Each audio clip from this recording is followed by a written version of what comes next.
Hermanos, muy buenas noches, tengan cada uno de ustedes.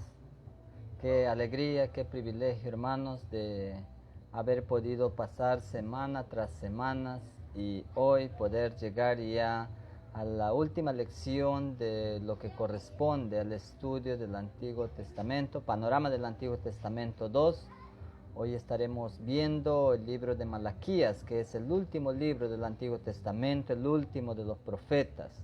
Doy gracias a Dios y gracias también al pastor Rubén Tello por la invitación que me ha hecho para poder dictar este curso de Panorama del Antiguo Testamento 2. Pastor, que Dios lo bendiga en el lugar que usted está y siga prosperando en su vida, en su familia, en su ministerio. Un abrazo a la distancia y a cada uno de los hermanos también. De verdad yo he estado muy contento, muy agradecido de poder haber participado con ustedes, de alguna manera contribuir para su comprensión un poquito en lo que va el estudio del Antiguo Testamento 2. Quizá ha sido el tiempo muy corto, hermanos, no se ha podido ahondar mucho en cada libro, hay tantos detalles, tantos episodios donde quizá hubiera necesitado pasar mucho más tiempo, pero estos son cursos que se enseñan en 40-45 minutos y si ustedes se dan cuenta, algunos cursos cuando hemos estudiado 2 libros hasta 3 libros en una sola lección, ha sido bien difícil poder acortar de tal manera que no perdamos la idea central del libro. Entonces esperamos y mi deseo de verdad en el Señor es que haya sido de provecho, de ayuda para cada uno de ustedes. Todo este tiempo que hemos pasado, yo personalmente he estado muy agradecido a Dios porque me ha permitido poder recordar algo que ya lo he estudiado y de verdad son tan amplios cada libro que uno puede estudiar y ver allí las aplicaciones prácticas para nuestras vidas y me ayudó a poder recordar y poder de nuevo tratar de aplicarlos y poner en práctica, mis queridos hermanos. Y eso es mi deseo, que ustedes también puedan hacer lo mismo en cada uno de los libros que hemos venido estudiando. Siempre hay aplicaciones prácticas, hay principios que perduran, hay principios que todavía son aplicables hasta hoy en día. Hoy, hermanos, con la ayuda del Señor, espero de verdad poder terminar esta última parte del Antiguo Testamento, el último libro, el último de los profetas en el Antiguo Testamento, hablando, porque todavía queda por ahí un profeta más que lo vemos en el Nuevo Testamento y justamente Malaquías es quien lo menciona. Antes de que podamos estudiar, hermanos, vamos a ver que este profeta Malaquías es el último que escribió antes de la llegada del Mesías. Así es que vamos a orar y así vamos a dar inicio a la enseñanza en esta noche. Amado Señor y Padre Celestial, realmente estoy muy contento, muy agradecido, Señor, por todo lo que tú me has enseñado a lo largo de estas semanas, al poder repasar una vez más, Señor, libro por libro del Antiguo Testamento, por lo menos los profetas mayores y menores, Señor, que hemos estado estudiando, y recordar, Señor, cada uno de los eventos, como tú, Señor, has venido obrando con tu justicia, Dios, a veces para castigar, a veces, Señor, para hacer milagros y poder perdonar los pecados, pero, Señor, tú te has revelado a sí mismo a través de tu palabra para que podamos saber que tú eres un Dios bueno, misericordioso, amoroso, pero también que eres un Dios justo, un Dios de ira, que castiga, Señor, el pecado y al pecador que comete, Señor, pecados. Señor, en esta noche yo te suplico y te ruego la bendición por cada uno de mis hermanos que, Señor, han estado llevando este curso. Y espero, Dios, que tú hayas hablado a sus corazones y se hayan beneficiado, Señor, al poder estudiar estos libros del Antiguo Testamento en la segunda parte. A ti sea la gloria y la honra, Padre, y nos encomendamos a ti pidiéndote todo en el nombre de Jesús. Amén y amén. Muy bien, hermanos. Entonces, cuando hablamos acerca de Malaquías, este libro de Malaquías, hermanos, contiene el registro de las últimas palabras del Señor en los tiempos del Antiguo Testamento. Quiere decir que Dios está usando en el Antiguo Testamento al último mensajero, al último profeta. En muchos aspectos, este es un libro muy triste, por así decirlo, porque estamos hablando de la culminación, pero no solamente por eso, sino por la situación en la que el pueblo de Dios, el pueblo de Israel está viviendo, porque revela, hermano, cuán pequeño duró esa fidelidad del pueblo, por así decirlo. Estamos hablando de un pequeño remanente que ya había regresado, había vuelto desde el cautiverio después de 70 años. Lo hemos visto esto la semana pasada cuando hablábamos de Ageo y Zacarías. Y si hubo de repente algo que rescatar allí, era ese ánimo que tenían por un corto tiempo, pero debieron ellos permanecer debido a que no encontraron lo que ellos estaban esperando, al Salvador, al Mesías. Ellos se desanimaron muy rápidamente y empezaron una vez más a voltear. Israel, hermanos, había hecho desde que la nación naciera 1500 años, un poco antes, todavía con más de 1500 años, cuando vemos en Génesis, donde el Señor escoge a este pueblo como un pueblo especial para que puedan disfrutar de sus enormes bendiciones, de sus promesas y de sus pactos que Dios había hecho, hermanos, pero esto duró poco. Pasado el tiempo se desviaron, pasado otro tiempo empezaron a cuestionar a Dios, empezaron, hermanos, a volverse a la idolatría, dioses ajenos. Y esto fue un tiempo muy oscuro y angustioso, como es la historia en el Antiguo Testamento del pueblo de Israel. Sin embargo, el sol de la gracia de Dios brilla a través de sus páginas. Así, cuando el lector ha llegado al último de estos libros, que vamos a ver ahora, Malaquías, no hay duda de que al final vendrá el día de gloria para un Israel arrepentido totalmente, tanto como para todos nosotros los creyentes. Hermanos, tenemos como ciertas etapas en nuestra vida. Para el pueblo de Israel fue un tiempo muy oscuro, muy difícil, un tiempo donde ellos han permanecido en su gran parte, hermanos, en rebeldía, en desobediencia, idolatría y todas estas cosas, menosprecio. Y de eso va a hablar el profeta Malaquías. ¿Cuál es el trasfondo del profeta?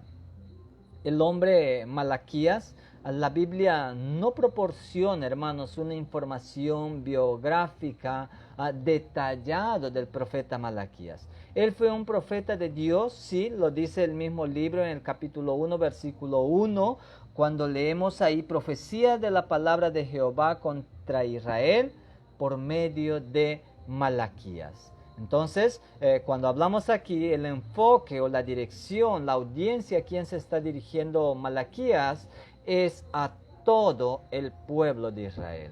No estamos enfocados ahora a los pueblos divididos, Judá ni Israel, no.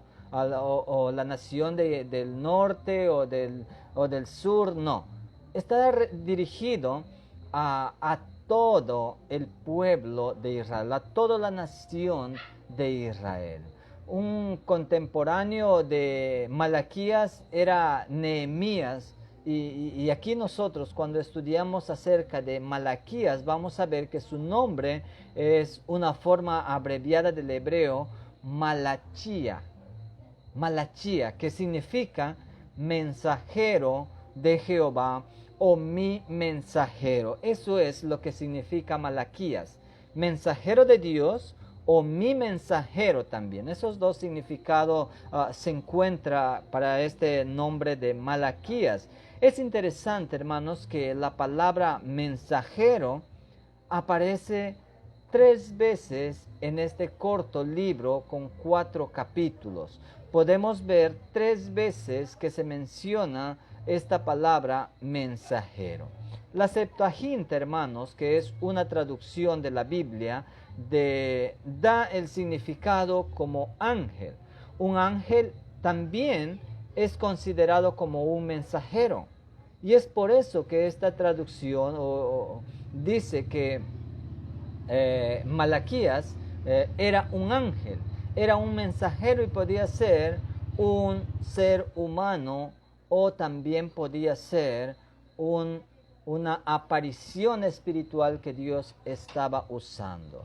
Hay aquellos que infieren, por lo tanto, que Malaquías es tan solo un título y que el nombre de este profeta no se sabe exactamente. Y es cierto, cuando nosotros estudiamos, de alguna manera, hermanos, no encontramos mucho en cuanto al nombre y su descendencia de Malaquías. ¿Quiénes fueron sus padres? El libro sí lo menciona y podemos ver también que él fue mencionado cuando nosotros sabemos que él estuvo viviendo en el tiempo de Nehemías. Entonces, de alguna manera esto nos ayuda a ver que sí fue una persona real, no es que fue una aparición espiritual como algunos creen. No es así. Dios aquí, usando a Malaquías, no está tanto enfocado en la persona. Dios no describe mucho acerca del mensajero en sí, sino más bien acerca del mensaje. El mensaje y no el mensajero es el tema importante en este libro. No tenemos mucha clarificación en cuanto al mensajero, en cuanto a Malaquías, pero sí tenemos detalles muy importantes acerca del mensaje. El joven que trae el telegrama, hay un ejemplo que un pastor hace. Nosotros a veces en las casas tenemos una cajita donde recepcionamos cartas, telegramas o oficios, no sé, recibos y muchos otros informes que podemos. Y cuando nosotros vamos a recepcionar, hermanos, no estamos tan al pendiente de quién fue que trajo este mensaje. No estamos al pendiente quiénes fueron sus padres, de dónde viene este mensajero, no. Nosotros estamos interesados del mensaje. Y eso es lo que transmite este libro de Malaquías, este último libro. Nosotros debemos tener el interés del mensaje y no del nombre o del joven, ni de su visita, ni de sus ancestros, no. Debemos estar pendientes de cuál es el mensaje que Dios tiene para su pueblo y por ende para nosotros también. En el año 538 aproximadamente antes de Cristo, el primer grupo de judíos volvió desde Babilonia. Los 70 años de exilio, de cautiverio ya habían pasado. Cuando llegaron a Jerusalén, ellos comenzaron a reedificar el templo. Era este remanente, este grupo de los judíos que habían retornado desde el cautiverio. Habían pasado ya los 70 años de cautivo, que por cierto era cumplimiento de la profecía. En Jeremías lo vimos eso. Los samaritanos, hermanos, en ese tiempo comenzaron a oponerse en cuanto al trabajo que ellos estaban realizando, y muy pronto los judíos se desalentaron y abandonaron la obra. Es triste esto, porque había toda una expectativa, hermanos. Entonces Ageo y Zacarías en ese tiempo comenzaron a profetizar y alentar al pueblo. Eso es lo que nosotros hablamos la semana pasada, cuando hablamos acerca de la reconstrucción del templo. Pero esto va a ser posteriormente. Un grupo ha estado ocupado y trabajando en la reconstrucción del templo y otros en la reconstrucción de los muros de Jerusalén. Entonces comenzaron el trabajo nuevamente y después de 4 años completaron la obra en el templo, siendo el año 516 antes de Cristo. Pero por 16 años, hermanos, no se escuchó ni el sonido de un martillo en el templo. hubo un silencio total. Ellos dejaron de ver la obra de Dios, dejaron de involucrarse y participar en el servicio y el trabajo de la casa, del templo del Señor, y comenzaron una vez más a involucrarse con naciones contrarias a lo que Dios les había dicho, con descendencias de quienes ellos sabían muy bien que no podían influenciar, involucrarse. Zacarías profetizó que la gloria del templo de Zorobabel sería mucho mayor que la gloria del templo de Salomón. Pero todavía esto era una profecía que todavía no se había cumplido, y por cierto esto pasaron mucho tiempo y después esto se pudo ver. En el año 457 a.C., Esdras llegó a Babilonia, Jerusalén, con varios miles de judíos más. Desarrolló la adoración en el templo y enseñó la ley de Moisés en el año 444 a.C. 13 años después del arribo de Esdras, Nehemías llegó a Jerusalén desde Persia para ayudar a reconstruir los muros. Aquí es donde llegaron estos hombres a quienes Dios usó, Ageo y Zacarías, y ahí estaba el remanente. No importa cuáles eran las dificultades, pero ahí Dios usó mucho a estos profetas para poder alentar, y ahí también a los líderes que en ese tiempo estaban, Nehemías y también Esdras, para la reconstrucción no solamente del templo, sino también de los muros de Jerusalén. También guió al pueblo a honrar el día de reposo y pagar sus diezmos y ofrendas. Esto lo vemos, hermanos, en Nehemías capítulo 10, versículos del 37 al 39. Así que parece que Nehemías y Malaquías ministraron durante el mismo tiempo. Entonces son contemporáneos Nehemías y Malaquías. Malaquías fue el último profeta de los tiempos del Antiguo Testamento. Es por eso, hermanos, que cuando nosotros estudiamos este libro debemos prestar atención, porque aquí está terminando lo que Dios estaba comunicando al pueblo, y vamos a ver que después hay 400 años de silencio, donde Dios no ha hablado por medio de profetas. ¿Cuál es la ocasión y el mensaje de Malaquías? Cuando Malaquías escribió su libro, hermano, los judíos como una nación habían estado en la tierra de Canaán por unos 100 años. Profetas como Ageo y Zacarías habían predicho que las bendiciones de Dios serían de Jehová. Pero varias décadas habían pasado y estas profecías de esperanza no habían sido aún cumplidas.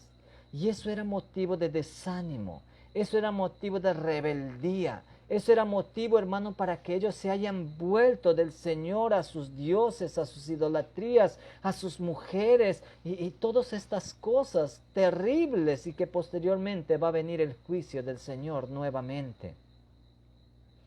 Los días habían llegado a ser crecientemente grises y cansados, nublados. Ya no podían contemplar la gloria de Dios, ya no podían contemplar el obrar de Dios, ya no podían ellos prestar atención y ser guiados por Dios, porque el pecado, hermanos, que habían cometido les había nublado, y esto era lo que había sucedido en este tiempo. Los días habían llegado a ser totalmente oscuros. Fue un periodo de desaliento, fue un periodo de desilusión. Es como que Dios había fallado, si ellos ya no tenían esperanza, hermanos.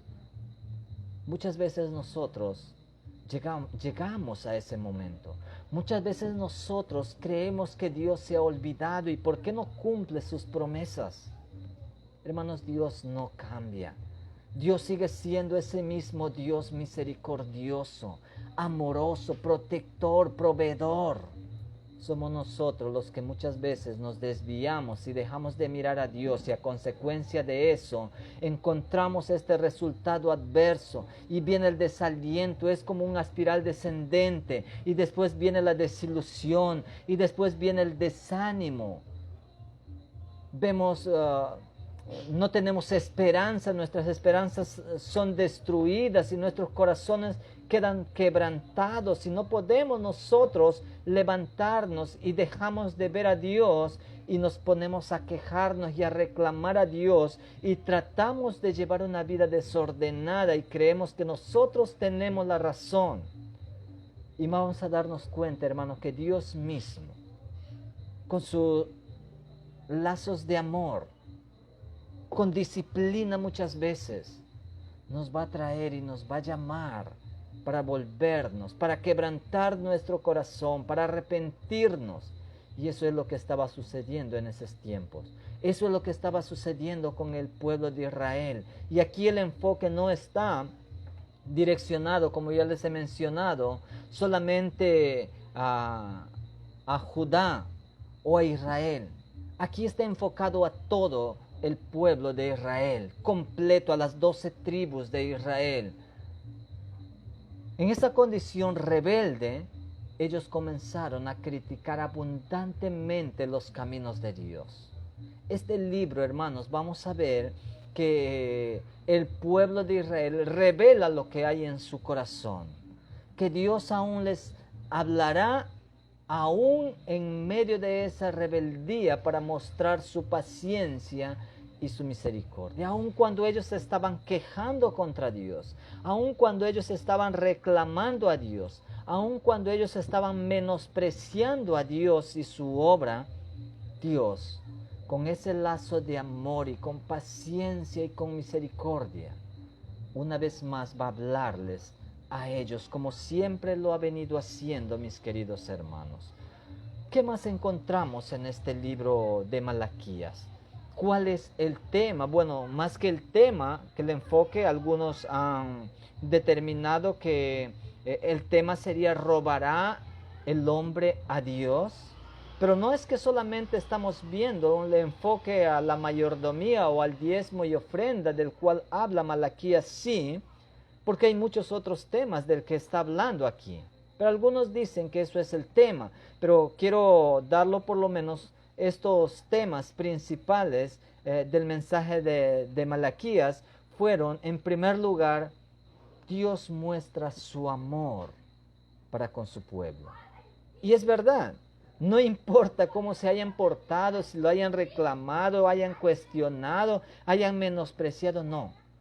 Dios muestra su amor a su pueblo, por amor a sí mismo, no por lo bueno que hayan hecho, porque recuerden, hermanos, que el amor no es recibir algo a cambio. Dios nos ama a pesar de nuestros pecados, y eso no quiere decir que tenemos que seguir pecando, porque Dios, así como Él nos ama y nos hace ver nuestra condición en que nos encontramos, Él quiere sacarnos de allí, quiere bendecirnos y quiere que tengamos vida en abundancia. También Dios disciplina al hijo que ama. Cuidado, hermanos, el pecado nunca trae buen provecho, beneficios, no. Siempre trae consecuencias dolorosas, sufrimientos, hermanos. Y eso es lo que estaba pasando con Israel. Pero no solamente vemos aquí en este libro uno de los temas acerca de que Dios muestra su amor, sino también vemos aquí el pecado de los mismos sacerdotes, de los líderes del pueblo. Esto es terrible, hermanos. Es como que hoy en día Dios estaría acusando a los pastores, a quienes Dios ha puesto como mensajeros, a quienes Dios ha puesto para que puedan ministrar, para que puedan comunicar y predicar el mensaje de Dios. Sin embargo, aquí en este libro vemos como segundo tema el pecado de los mismos líderes, de los sacerdotes. También, hermano, aquí vemos los juicios por causa del pecado. Y finalmente vemos la bendición por la justicia de Dios. No por lo que ellos pudieran haber hecho el bien, sino Dios en su misma justicia, vemos, Él bendice a los que se arrepienten. Uno no puede evitar observar que el Evangelio de Dios ha sido el mismo mensaje para los pecadores de todas las generaciones. Ese mismo mensaje de buenas nuevas, de salvación, de esperanza, de reconciliación, de perdón de pecados. Ese mismo mensaje ha sido antes, es hoy y seguirá siendo siempre, porque Dios es un Dios de amor, pero no se complace de los insensatos. Dios juzga a aquellos que pecan. Tengamos mucho cuidado, hermanos. Esos son por lo menos 4 de los temas que vemos aquí en el libro de Malaquías. ¿Cuál es el propósito? ¿Cuáles son los propósitos por el que él escribe? Por lo menos tenemos aquí que Malaquías le escribió a los sacerdotes y a los pueblos por 3 razones.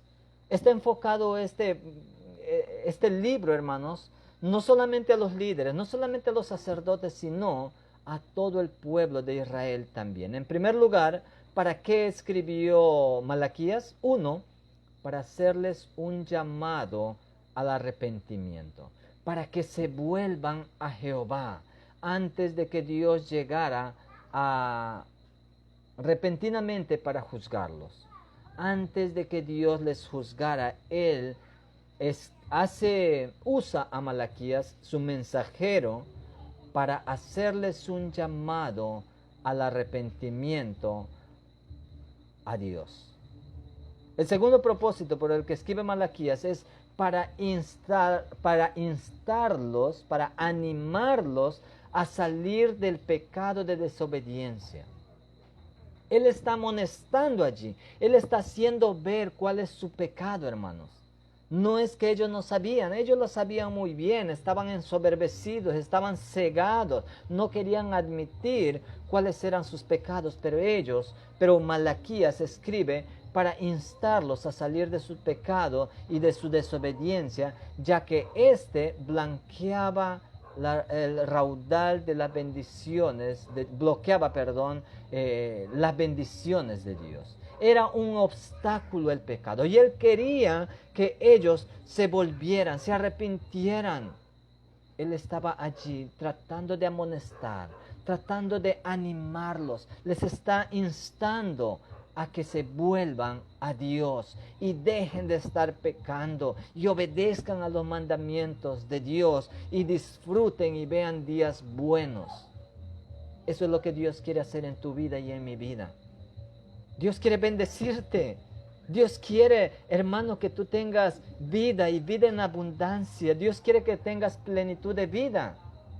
Pero si estás viviendo en pecado, si estamos viviendo, y me incluyo yo también, porque no considero, hermanos, que yo soy más santo que ustedes, de ninguna manera. Me considero un esclavo del Señor, salvado por la gracia de Dios. Y cada día me esfuerzo para hacer la voluntad de mi Padre, de mi Dios, quien me redimió. Y quiero vivir para Él hasta el último momento que Él me da la vida. Y me equivoco, hermanos. Fallo, peco yo también. Y tengo que postrarme, arrepentirme a Dios y pedirle perdón. Y tratar de buscar la forma de agradarle al Señor. Finalmente, el último propósito, el tercer propósito es para llamarlos a volver al Señor, obedeciendo sus palabras del pacto. Está involucrado esto, arrepentimiento. Él les anima, les insta a que dejen de vivir en desobediencia y les llama la atención y les llama al arrepentimiento y que se vuelvan al Señor obedeciendo sus palabras del pacto. 3 características encontramos en este libro de Malaquías. La primera característica más notable de este libro es su patrón de discurso repetido. Si tú te das cuenta, hermano, vas a encontrar varias palabras que se repiten aquí, que están ligadas a una afirmación, que está ligado a una interrogación o está ligado a una refutación. Estas 3 características son muy especiales de este libro de Malaquías. En primer lugar, la afirmación, el cargo o la acusación del cual Dios está haciendo a ellos, y Él va a decir: vosotros me habéis robado. vosotros se habéis olvidado de mí, han menospreciado, y vas a ver que hay esta voz, esta afirmación de Dios hacia el pueblo para hacerles ver qué es lo que ellos estaban haciendo. Y ellos fueron tan cínicos, hermanos, que dijeron, ¿en qué? ¿En qué te hemos robado? ¿O en qué estamos menospreciando? ¿O en qué estamos haciendo esto o lo otro? Hermanos, eran bien cínicos los del pueblo de Israel realmente. Vemos también ahí la segunda característica que tiene que ver con la interrogación, las preguntas que él hace. Está siempre allí introducida por un dijisteis. ¿En qué te hemos robado? Dijisteis. ¿En qué hemos menospreciado? Y vamos a ver varias veces esta mención aquí en este libro. Y finalmente, no solamente está la afirmación, la interrogación, sino también la refutación, la respuesta a sus preguntas, la respuesta a la pregunta que ellos, ¿en qué te estamos robando? La respuesta, en vuestros diezmos y ofrendas, ahí me están robando. ¿En qué hemos menospreciado? En que no han considerado lo que yo les dije que es santo. Han desconsiderado esto y han menospreciado lo que yo les he dado para que puedan tener sus prácticas ceremoniales en mi nombre. Hermanos, y todas estas cosas habían menospreciado. Y eso son las características especiales que vemos en este libro. La palabra clave, debes buscarla, hermanos. Hay varias palabras claves aquí, se repiten muchas veces. ¿Cuál es el bosquejo del libro de Malaquías? El bosquejo, hermanos, está dividido en 6 partes. La primera parte, el amor de Dios para Israel. Eso lo vemos del capítulo 1, versículo 1 al 5, cuando encontramos nosotros en el versículo 2 nomás al versículo 5, el pueblo dudaba del amor de Dios. Dios les recuerda el origen de la nación de Jacob y Esaú. Eran gemelos. Dios hizo una diferencia en el principio. Y nos remontamos ahí un poquito a Génesis 25, del versículo 22 y 23. Pero pasaron 1500 años ya, antes de que lo declararía así como lo declara aquí. Esto presenta un problema, hermanos. ¿Por qué diría Dios que amó a Jacob y que aborreció a Esaú? El verdadero problema no se trata de que Dios aborreciera a Esaú, sino de que Dios amara a Jacob. Tuvo que ser por amor y gracia. Y cuando nosotros vemos esta comparación que hace Dios, no lo vemos al inicio. Hasta después, cuando se evidencia estos dos hermanos y sus naciones divididas. Cuando nosotros hablamos de Jacob, estamos hablando del pueblo de Israel, a quien Dios amó con amor eterno. Te he amado, dice Dios. Y vemos, hermanos, la demostración del amor de Dios en su pueblo para cuidarlo, para protegerlo, aún en su rebeldía, aún en el desierto, cuando ellos estaban cuestionando a Moisés, Dios los alimentaba y no les ha faltado nada, no se enfermaron, no se gastaron en sus zapatos. Estaba demostrado su amor Dios con su pueblo. Pero posteriormente vamos a ver la evidencia, la manifestación de la ira, del enojo, del odio contra la descendencia de Esaú.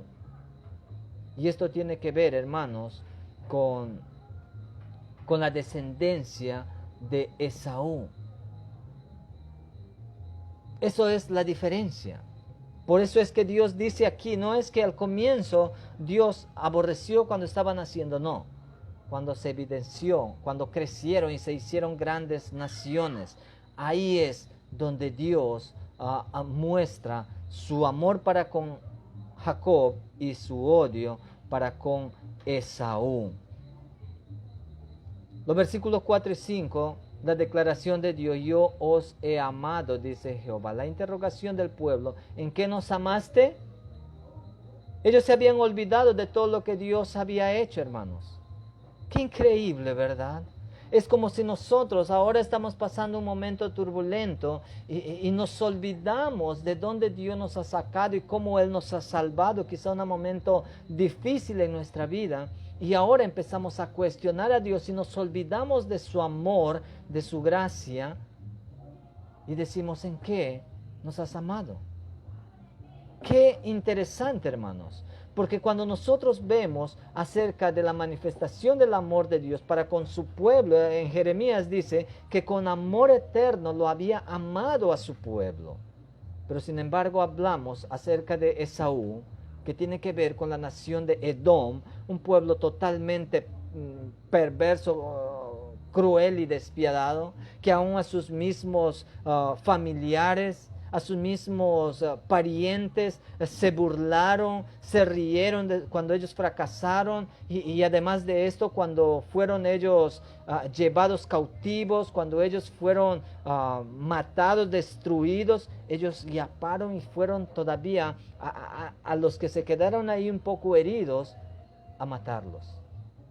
Y eso fue lo que causó la ira de Dios, el odio hacia esta nación.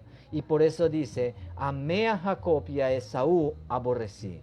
El trato de Dios con Edom, o sea, con Esaú, en contraste con su trato con Israel, que tiene que ver con Jacob, es como comparar el aborrecimiento con el amor, el odio y el amor.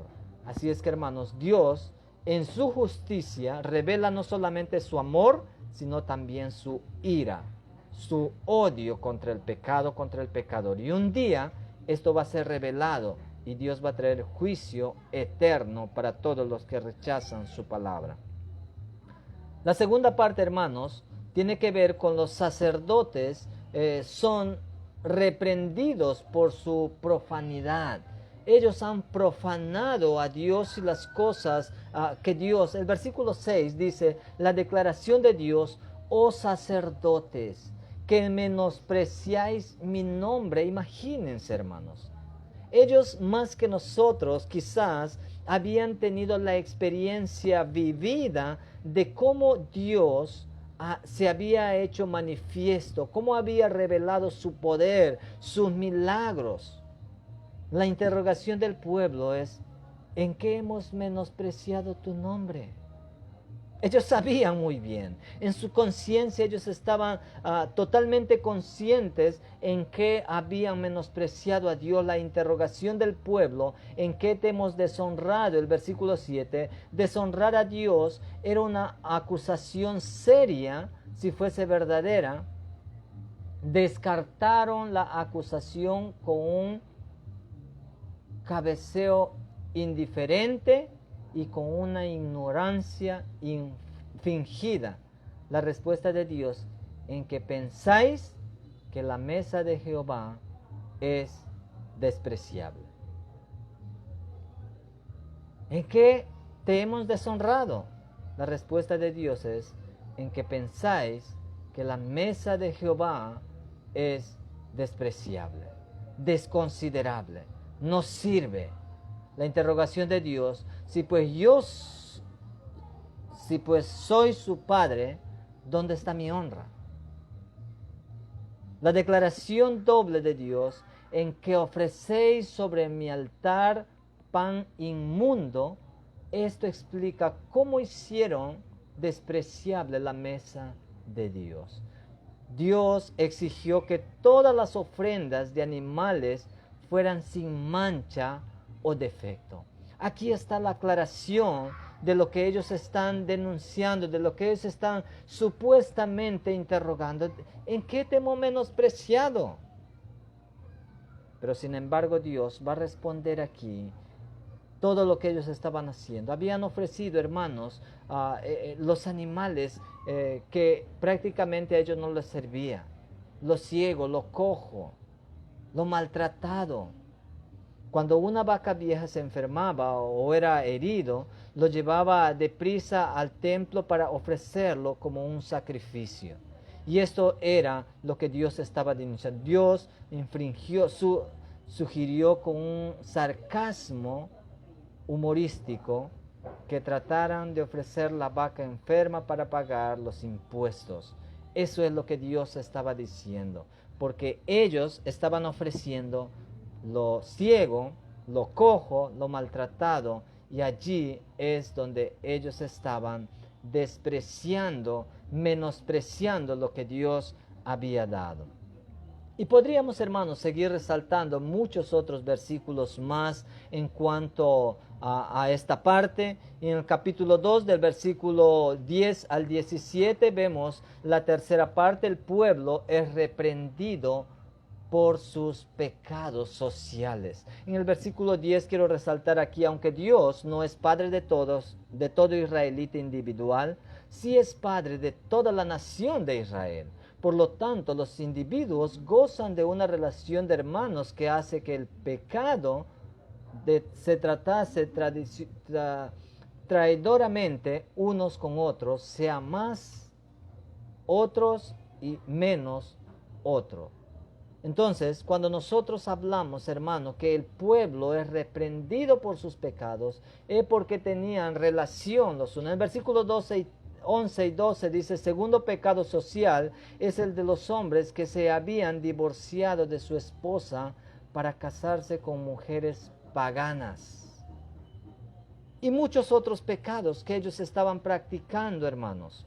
Y eso es lo que vemos aquí. Versículo 15 y 16, esta es la opinión de Dios en cuanto al divorcio. Versículo 17, esta es la quinta pregunta sarcástica del pueblo ante la acusación de Dios de una adoración falsa. Si ellos están aburridos de la religión, él también lo está. Su reacción es esta: me cansan, y decir en qué le hemos acusado. Y siempre vas a ver, hermano, que hay esta respuesta de Dios. Les hace ver el pecado y le dice: en esto han pecado. Y quizá con esto podríamos nosotros identificarnos muchas veces la condición que a veces nosotros nos encontramos. Y entramos, hermanos, en una espiral descendente, y primero dejamos de confiar en Dios, y después, hermanos, dejamos de servir a Dios, y después damos lo último que nos queda para servir a Dios, y Dios no se agrada de eso. Dios odia, aborrece, rechaza estas cosas, hermanos. Si nosotros vamos a servir a Dios, no solamente con nuestros bienes, sino con un corazón contrito y humillado, y buscando andar en santidad. La cuarta parte de esto, hermanos, es la predicción de los dos mensajeros, La predicción de los dos mensajeros. La primera parte de este versículo es citada en Mateo capítulo 11, versículo 10. Luego lo vemos en Marcos 1:2 y Lucas 7:27 como cumplida por Juan el Bautista. Ahí está el cumplimiento de esta profecía. La última parte del versículo tan solo puede referirse a Cristo, pero no se cumplió en su primera venida, porque eso todavía se cumplirá en el postrero. El versículo 2 al 6, esta es una referencia clara a la segunda venida de Cristo. Juan el Bautista es el mensajero que vemos ahí, que anunció la primera venida de Cristo. Cristo no necesitará de ningún mensajero para su segunda venida. Él mismo es aquel mensajero. Él ya vino por primera y vendrá la segunda vez, y no hay nadie más quien traerá el mensaje para abrir el camino, como Juan el Bautista dijo. En la penúltima parte, hermanos, al capítulo 3, versículos del 7 al 18, vemos el pueblo es reprendido por sus pecados. Y finalmente, en la última parte, el último del capítulo 4, hermanos, vemos la predicción del día de Jehová y del sol de justicia, que lo introduce el capítulo 4. Esta es una descripción vívida del periodo de la gran tribulación. Cristo volverá a la tierra como el sol de justicia. Introduce el nuevo día, trae luz y sanidad, quita la maldición y trae vida a un mundo moribundo. Para los creyentes hoy en día, Él es la estrella resplandeciente de la mañana. La estrella de la mañana aparece antes del amanecer. En el versículo 3, la maldad será reprimida tan pronto como aparezca durante el milenio. Versículo 4, la ley será la regla del reino. Versículos 5 y 6, Elías evidentemente será uno de los testigos durante la gran tribulación, y esto lo vemos en Apocalipsis capítulo 11, versículos 3 al 12. Hermanos, quizá esto sería una porción de que se podía resaltar del libro de Malaquías. Muy maravilloso, muchas cosas aplicables para este tiempo también, para nosotros, hermanos, y tenemos que tener en cuenta que Dios no se ha olvidado de lo que ha hecho el primer día de tu conversión, y Dios sabe cómo nos estamos conduciendo hasta hoy. Si hemos estado avanzando dentro de sus caminos y obedeciendo su palabra, qué bueno, veremos días buenos, tendremos bendición, pero también ahí está, que si nosotros entramos en una espiral descendente, y primero uno, así como el pueblo de Israel, y después lo otro, y después lo otro, y después lo otro, y nos damos cuenta que estamos totalmente separados, distraídos, perdidos, sin rumbo, sin dirección, y caemos, hermanos, en una encrucijada y no podemos volvernos al Señor. Muchas gracias, hermanos, por estas semanas que hemos tenido de poder estudiar. Si tal vez me he equivocado en algunas cosas, yo les pido perdón de verdad. Que el Señor me los bendiga. La tarea lo voy a leer, pero sí los voy a enviar también al grupo que tenemos. El número 1 ya sabe que debe haber leído el libro de Malaquías. Es el último libro que debes haber leído esta semana. Número 2, debes identificar las palabras claves de este libro. Hay muchas aquí en Malaquías. Número 3, mencione 4 pecados de los que habla Malaquías. Esto es bien interesante porque hay varios ahí, pero por lo menos mencióname 4 pecados de los que habla Malaquías. Número 4, ¿cómo había mostrado Dios su amor para con el pueblo? ¿Cómo? También lo he mencionado una parte. Número 5, ¿por qué el Señor no aceptó con gusto la ofrenda del pueblo de Israel? ¿Por qué Dios no aceptó con gusto las ofrendas del pueblo? Eso sería todo, hermanos, y ahí estamos terminando una vez más. Que Dios me los bendiga. Muchas gracias por su tiempo, por su paciencia. A veces han habido algunos imprevistos, pero por la gracia de Dios estamos terminando. Que Dios me los bendiga, hermanos. Cuídense. Saludos para el pastor Rubén Tello. Muchas gracias, pastor. Miles de bendiciones. Abrazos para usted. Hasta otra oportunidad.